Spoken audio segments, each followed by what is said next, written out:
By the end of this day, more than 17 million people would be dead. Empires that had stood for centuries would collapse. Maps would be redrawn. The world as it existed would cease to be. But 24 hours earlier, on July 27, 1914, none of this was certain. Diplomats still believed in negotiation. Leaders still thought war could be avoided. The possibility of peace, however fragile, still existed. What happened in those final hours was not the result of a single decision. It was a cascade, a series of choices, delays, misunderstandings, and refusals that, when combined, became unstoppable. By the time the declaration was signed, it was too late to turn back. This is not a story about how war became inevitable. This is a story about how it became irreversible. At 11 a.m. on July 28, 1914, Austria-Hungary formally declared war on Serbia. The telegram was sent, the armies mobilized, and within 6 weeks, every major power in Europe was at war. But the day before, at this exact time, there was still a chance. Ambassadors were still drafting responses. Monarchs were still sending letters. Foreign ministers were still debating terms. The machinery of diplomacy had not yet failed completely. What follows is the reconstruction of those final 24 hours, the meetings that took place, the warnings that were ignored, the moments when history could have turned differently, and the point at which it no longer could. This is Day Falling. One day before the Great War began. On June 28, 1914, Archduke Franz Ferdinand of Austria was assassinated in Sarajevo. The gunman was Gavrilo Princip, a 19-year-old Bosnian Serb nationalist. The murder shocked Europe, but it did not immediately trigger war. For nearly a month, the continent held its breath. Diplomats exchanged notes. Rulers consulted advisors. Alliances were tested. Austria-Hungary blamed Serbia for the assassination. The evidence was circumstantial, but the anger was real. Vienna wanted revenge. It wanted to crush Serbian nationalism once and for all. But Austria-Hungary could not act alone. It needed the support of Germany, its most powerful ally. On July 5th, Germany gave that support. It was called the blank check. Berlin promised to back Vienna, no matter what. With that guarantee in hand, Austria-Hungary prepared its response. On July 23rd, it delivered an ultimatum to Serbia. The terms were deliberately harsh. Serbia was given 48 hours to comply. Most observers believed Serbia would reject it, and if Serbia rejected it, Austria-Hungary would have its justification for war. But even then, war was not inevitable. Russia supported Serbia. France supported Russia. Britain was watching closely. If Austria-Hungary attacked Serbia, the entire alliance system could activate. One regional conflict could become a continental war. And yet, many still believed it would not happen. They had seen crises before. They had always been resolved. This time felt different, but no one knew how different. Not yet. July 27, 1914, 11 a.m., Vienna. The Habsburg Palace was unusually quiet for a Monday morning. Emperor Franz Joseph, 83 years old, was reviewing documents in his private study. He had ruled for 66 years. He had seen revolutions, wars, and the slow decline of his empire. Now, he was being asked to make one more decision. His advisors had been pushing for war since the assassination. They argued that Serbia had to be punished, that Austria-Hungary's credibility was at stake, that any sign of weakness would embolden nationalists across the empire. Franz Joseph listened, but he did not rush. At noon, Foreign Minister Leopold Berchtold met with military officials. The conversation was formal, procedural. They discussed troop mobilization schedules, railway logistics, supply chains. No one raised objections. No one suggested alternatives. The assumption in the room was clear. War had already been decided. This was simply a matter of timing. In Belgrade, the Serbian government was preparing its response to the Austrian ultimatum. Prime Minister Nikola Pasic had accepted most of the demands, but not all. One clause required Austria-Hungary to conduct investigations inside Serbian territory. Pasic refused. It was a matter of sovereignty, he said. Serbia could not allow a foreign power to operate freely within its borders. The refusal was calculated. Pasic knew it would likely provoke war, but he also knew that accepting everything would make Serbia look weak. At 2 p.m. the Serbian response was finalized. It would be delivered to Vienna the following morning. By then, it would be too late. July 27, 1914. 5 p.m. Berlin. Kaiser Wilhelm II returned to his palace after a brief sailing trip.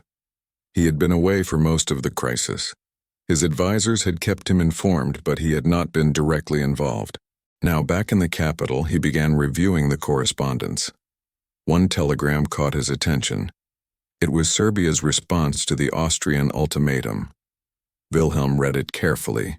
Then he wrote in the margin, "A brilliant solution, and in barely 48 hours. This is more than one could have expected. A great moral victory for Vienna, but with it, every reason for war disappears." He believed the crisis was over. Serbia had capitulated. There was no need for military action. But his opinion no longer mattered. The machinery had already been set in motion. In Vienna, Foreign Minister Berchtold had no intention of accepting Serbia's response. He had drafted the ultimatum knowing it would be rejected. Even a partial rejection was enough. At 6:30 p.m., he met with the emperor again. This time the conversation was brief. Berchtold argued that Serbia's refusal to allow Austrian investigators on its soil was unacceptable. Franz Joseph nodded. He signed the authorization for war preparations. In St. Petersburg, Tsar Nicholas II was receiving updates from his foreign minister, Sergei Sazonov. Russia could not allow Serbia to be crushed. It would undermine Russian influence in the Balkans. Sazonov recommended partial mobilization, not a full declaration of war, just enough to pressure Austria-Hungary into backing down. Nicholas agreed. The order was drafted. At 9 p.m. it was sent to military headquarters, July 27, 1914. 11 p.m. Vienna. The decision had been made. Austria-Hungary would declare war on Serbia the following morning. The text of the declaration was being finalized. Diplomats worked late into the night, drafting the official statement. The wording was deliberate, formal, final. There would be no room for misinterpretation. In Berlin, Kaiser Wilhelm's objections were quietly dismissed. His chancellor, Theobald von Bethmann-Hollweg, had already committed Germany to supporting Austria. Reversing course now would damage credibility. It would make Germany look weak. And in the logic of 1914, weakness invited aggression. At midnight, a coded telegram was sent from Vienna to the Austrian ambassador in Belgrade. It contained instructions. The declaration of war was to be delivered at precisely 11 a.m. the next day. Not earlier, not later. Timing mattered. Austria-Hungary wanted to control the narrative. By 1 a.m., news of Russia's partial mobilization had reached Vienna. It changed nothing. Berchtold had anticipated Russian involvement. In fact, he had counted on it. A wider war would justify Austria-Hungary's actions. It would turn a regional conflict into a matter of European security. In Paris, French President Raymond Poincaré was returning from a state visit to Russia. He would not arrive in time to influence events. His absence was noted. Some saw it as deliberate. In London, Foreign Secretary Sir Edward Grey was trying to organize a mediation conference. He sent urgent telegrams to Berlin, Vienna, and St. Petersburg. All were politely acknowledged. None were seriously considered. At 5 a.m., the final draft of the declaration was approved. July 28, 1914. 6 a.m., Vienna. The declaration of war was printed on official stationery. It bore the imperial seal. It was signed by Emperor Franz Joseph. At 9 a.m., the Austrian ambassador in Belgrade received the final authorization. He was instructed to deliver the message at exactly 11 a.m. No delays, no exceptions. At 10:30 a.m., he arrived at the Serbian Foreign Ministry. He was received formally, politely. Everyone in the room knew what was coming. At 11 a.m., the declaration was handed over. The ambassador spoke briefly. His tone was neutral, professional. There was no anger, no theatrics. Just the reading of a prepared statement. Austria-Hungary declared that a state of war now existed between itself and Serbia. The Serbian officials accepted the document in silence. Within minutes, the news spread across Belgrade. Bells rang. People gathered in the streets, some wept, others prepared. By noon, the declaration had been telegraphed to every European capital. In Berlin, it was met with approval. In St. Petersburg, with alarm. In Paris, with grim determination. In London, with deepening concern. Within 48 hours, Russia would mobilize fully. Germany would respond. France would be drawn in. Britain would follow. By August 4, 1914, the major powers of Europe were at war.